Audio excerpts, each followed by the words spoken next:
And we are back on a 78 Camaro video. Don't know what we're going to get done today. I've been out for a few weeks, so we'll see what's what. I did bring the red pads with me, and as anybody who's been watching for a long time knows, this heater's kind of loud. Like all good 78 Camaro videos, we're actually going to start working on the 73 Corvette and get this bezel in real quick. So I will get set up and bring you guys back in just a moment. Okay, so we've got this nice little guy to go in here. So I think I'm going to go ahead and pull that apart real quick before I get too far. And then we'll take a look and see what it's going to take to put that on nice and clean. Okay, twisted off the shift knob and pulled the 4 screws. And now I'm going to try to get this bezel out real nice and easy. Okay, we're letting her bond to attack, and then we'll go pop her in. It wasn't worth trying to pull that bezel. I forgot everything that's wired to it. Okay, got some blue tape holding it all down. We're going to give it some time, see if that spray adhesive cures and holds it down. If it doesn't, we will have to try something a little different, like a weather strip adhesive or something. But before we get to something that serious, let's just see if we can get away with, well, we don't have Super 77, what do we have? Loctite. It's the same concept. Might not be as good as 3M. See, there's a quick picture of the 78, and now we're going to go do something else. Yeah, so it looks like we're pushing this back to that end stall, and you can see it's a much wider truck than it was. You know, not too bad considering what he started with. So there. Now we get to push it. Now we got the cab corner on there. Weld it in. Too bad. I think it's okay. Also, the patches on the sides are done. There's my finger. I have no formal training.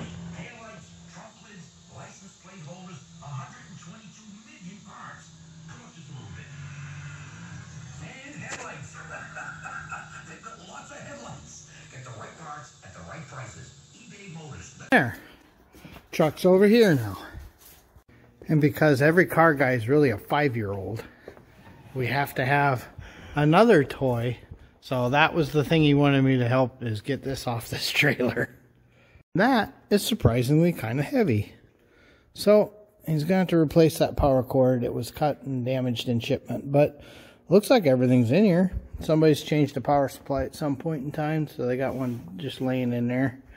So, yeah, hopefully this all works. Okay, so we're starting to pull everything out. Always get Torrington bearings with coilovers. You'll just, man, if you don't, you're really going to fight. So, we're going to go ahead and get everything out, get it cleaned up, make sure everything looks correct and is going to fit. And then we're going to get the spindles on up front real quick. Shouldn't be that hard. Alright, hopefully that puts me in frame. I don't have one of those fancy cameras. Alright, so here's how this works. All this comes unassembled. I'm a firm believer. My Impala, I didn't even know about them, so I didn't do it, and it makes adjustment hard. Get a Torrington bearing. So, and you have to use the races with the bearing. The Torrington bearing is going to sit on the load nut, and the load nut, which I'm not going to put on yet, you know, can be adjusted up and down to push the spring up and down. So one is the jam. So, and I don't have anti-seize on here yet, but if you put something on here without it, it's going to go, and that's it. So these, once you get your right height, then you counterlock that in, and that'll give it, the ability to stay. This kit doesn't come pre-assembled, so it's going to use a standard GM style cross mount, and a spherical bearing, which I get to build with all these little snap rings, so not the end of the world. And then when it's all said and done and together, it will go together exactly like how it was when it was a GM, except the spring doesn't go all the way to the bottom anymore. It rides the shock. So the shock actually installs just like a standard GM shock, and we go from there.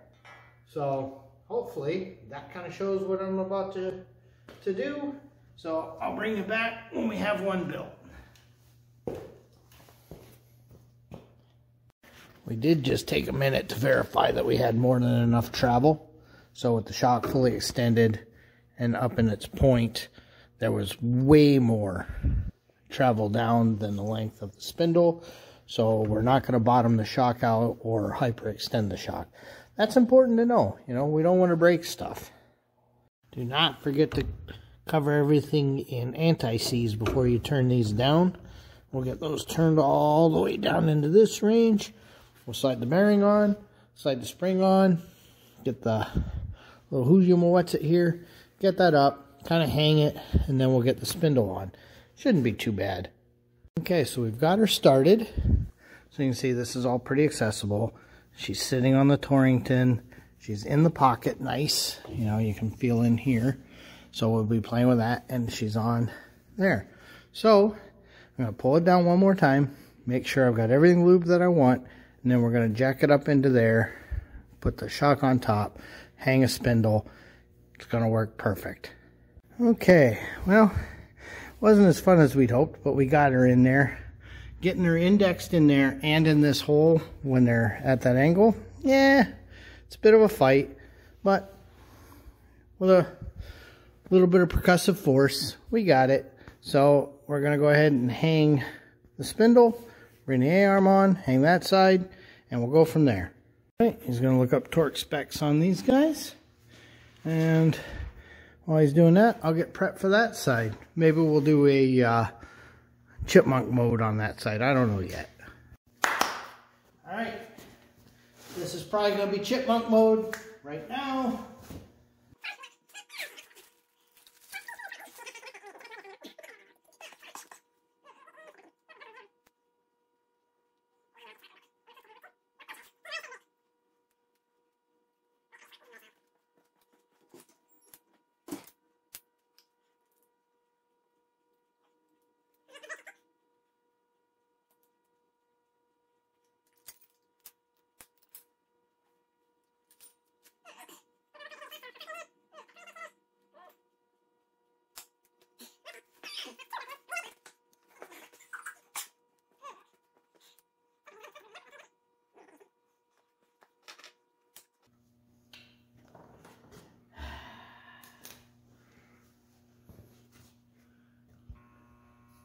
Well, we're fighting and fighting and fighting.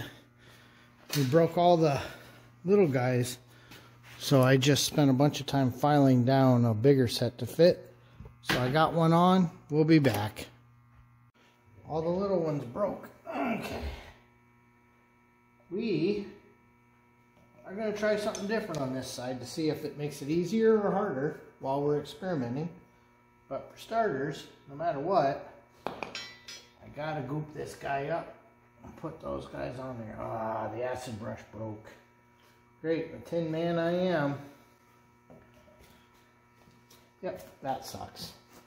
The acid brush broke. You're breaking everything. Hey, that's what happens. Work's been getting to me.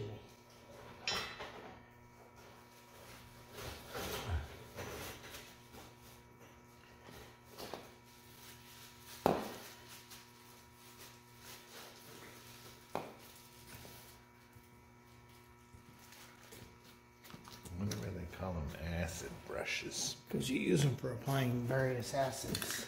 I don't think so. There's No, that's literally their point. They're horsehair and steel.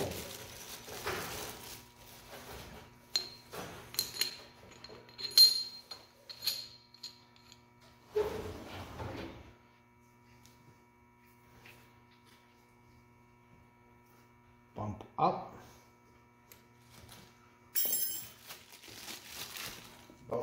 Down. Nope, still 1 foot.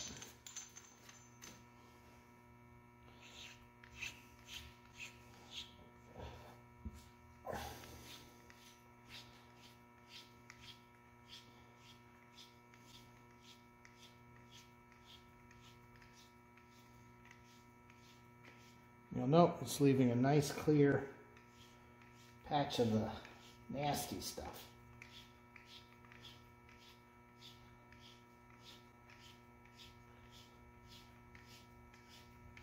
What is it?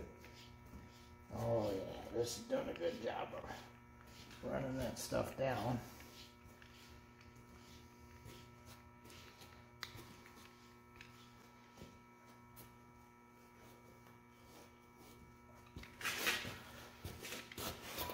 Box of bugs snapped when you kiss me. Okay. Just curious if we can do this a little differently now. I want to see if we can actually just hang the whole thing. I'm getting greedy. Yep. Maybe. Maybe. Oh, nope. Torrington. That almost ended poorly. Torrington. It's upside down. Can't be. Made you wonder. Nope, not even a little.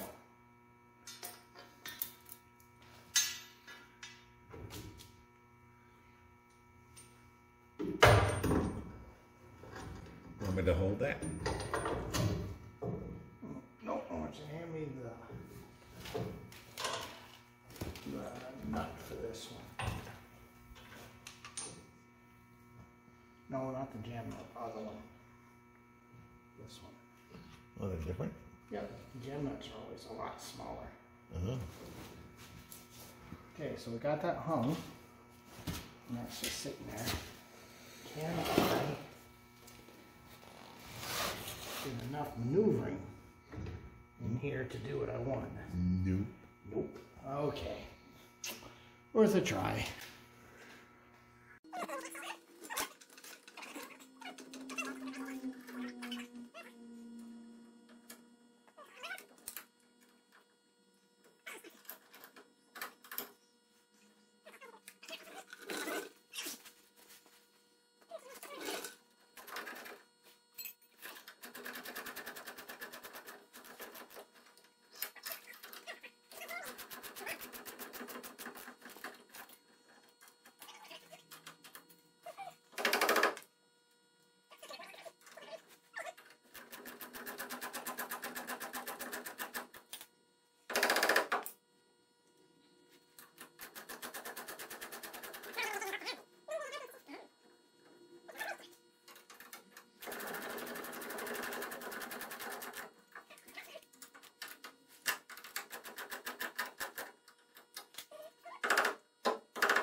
We even remembered to save the little gasket that goes behind. So I'm going to get ready to put this dust shield back on. There, that one's on. And that one's on. They look pretty good. Got to keep as much water and dust out of there as you can. So, thought this would go a lot faster. Okay, these threads here, if it'll focus, see they're a little bunged. So, I'm going to take a thread file and clean them up. So in a second here, I'll show you how those work, because I don't know that everybody knows about thread files. Okay, we took our little gauge and figured out it's 20 threads per inch. So then we start checking our tool, and 20 is right here. So, see it says 20 threads per inch right here. You get it in the thread, and you just draw with it. And as it goes, it's going to start cleaning out and repairing that damaged thread. Because this one's got a pretty bad ding in it. Now it's not going to put material back, but it's going to move any excess material out of the way, so that when you go to drive the nut on, it won't know any difference.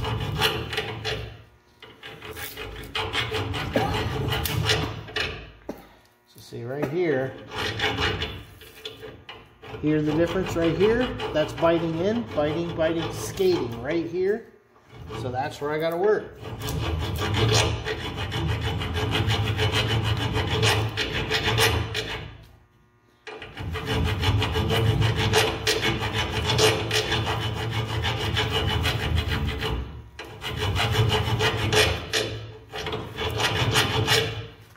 Okay, so does this now thread on here?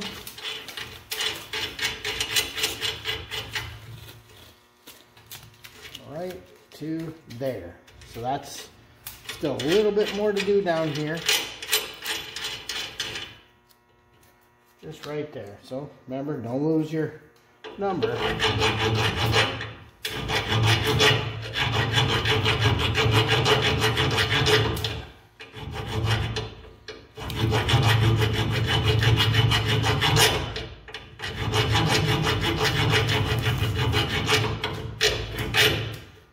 You can hear the difference when it's biting.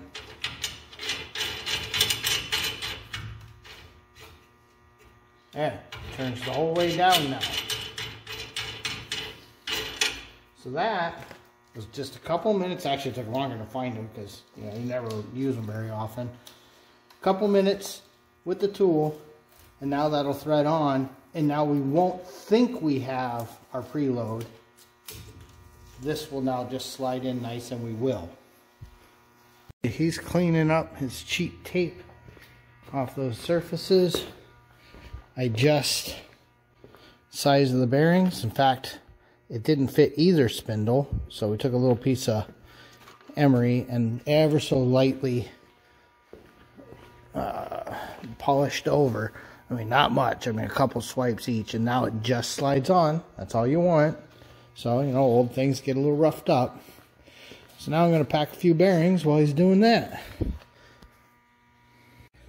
Okay, I finally got all of the bearings fit. So everybody will slide on without too much trouble. And now the next fun thing is packing bearings. I don't normally bother with gloves because they hurt my hands because, I may be a short fat guy, but my hands are a little broad with short fingers. So the gloves never fit. But this is a very messy job. Alright, so let's get these guys on. We're going to throw that bearing thing away? I never use those stupid bearing press things. No, these, that one you threw in there. Oh, I just threw it in a box. Oh, okay. Okay. Should I save it? Sure. So see this?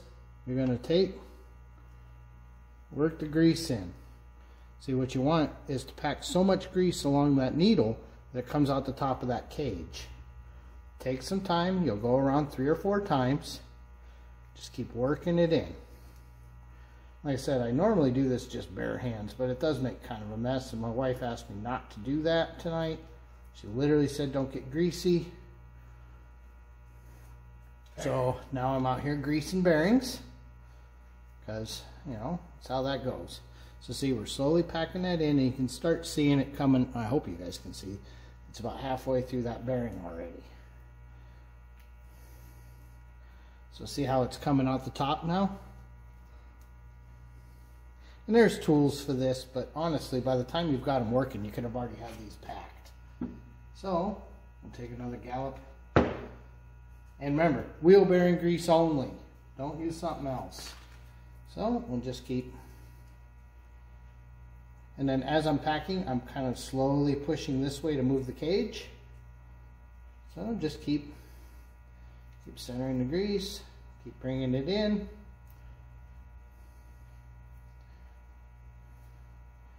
And just keep packing until it's completely full, no voids, no anything.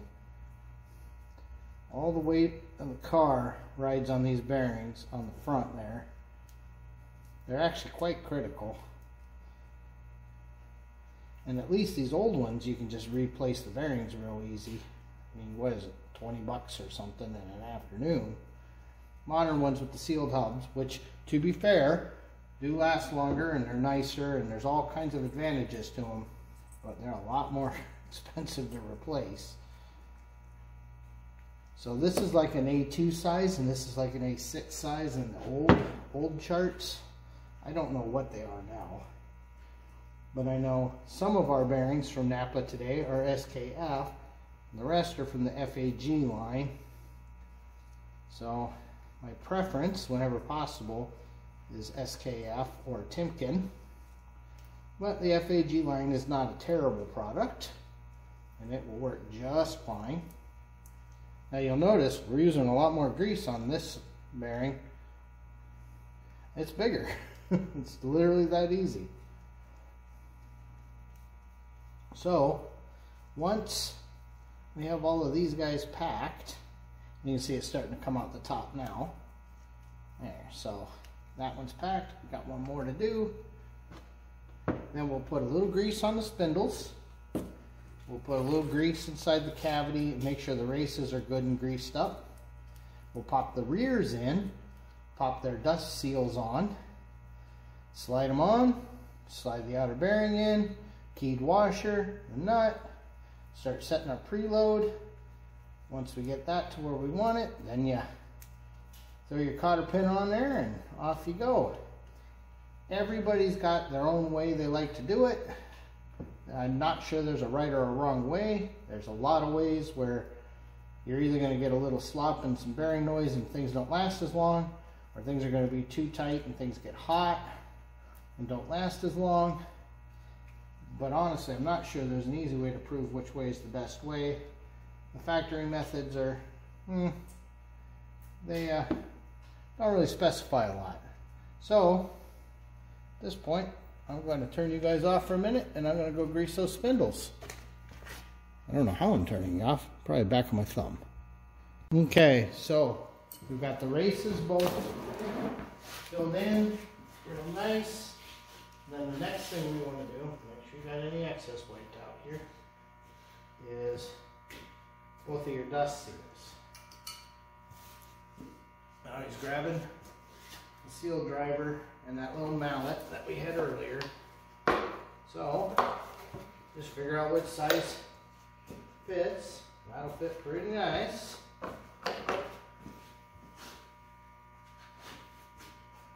You can also use a little hammer or something, but you know, if you've got the correct tool, it doesn't hurt to use it. So I'm just going to set her square.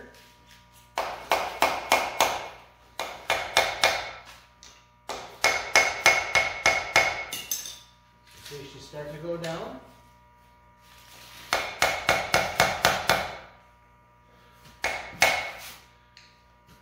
Okay, getting close. I know it looks like I'm smacking them, but it's really light tacks. Okay, and then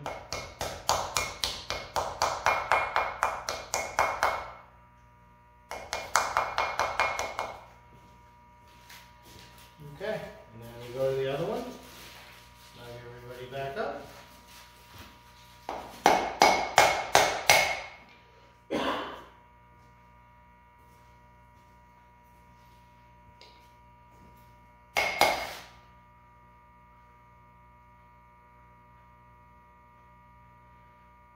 with any luck, all of this actually fits.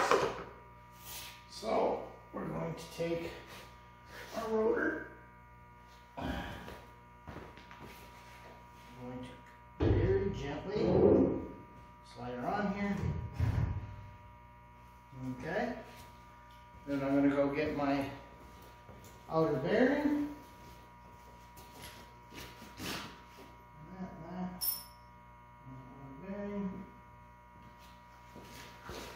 So you'll see right here, hopefully I'm in shot, I have no idea.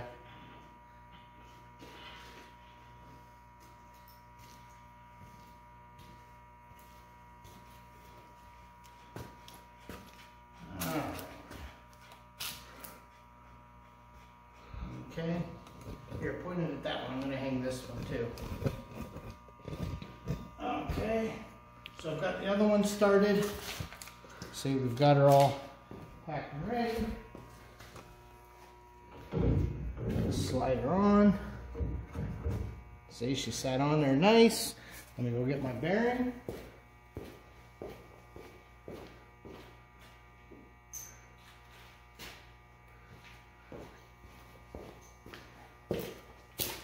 Alright. Remember, cone slide in, slide the bearing in. The washer will be keyed somewhere right there. Start the nut in. And then I'm going to go get some channel locks, and I'm actually going to tighten it until it gets hard to move this. Seat the bearing, back it off, and then play with my drag until I'm happy. So we'll be right back. Sorry. Oh well, 0.5. We apparently had that turn off on us. So we just showed you on the other side, but we didn't record it. So I'm going to seat the bearing until it gets kind of hard. See, it's starting to get a little harder to turn. So now I'm going to back the bearing off. Let it be easy again. Come on. So see, it's nice and loose. Still has a little play now. She's spinning pretty easy. I'm going to go till there's no more play in the bearing. It's still pretty easy to spin. So that's a little too much. So this one's probably the one we want. No play in the bearing. Spins real nice. It's never failed me. Works every time. I got plenty of room for a pin. Oh, get one. Let's see here. There's a pin. Can go here.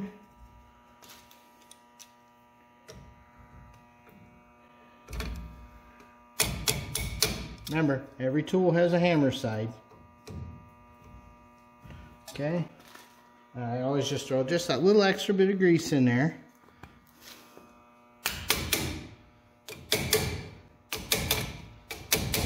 These are not, I mean, they're just a bare interference fit. They shouldn't be under any pressure. Shouldn't be that hard to put them on. They're always a nightmare to take off, but they're pretty easy to put on. All right. We're going to be closing this out, letting ShopRex do his thing.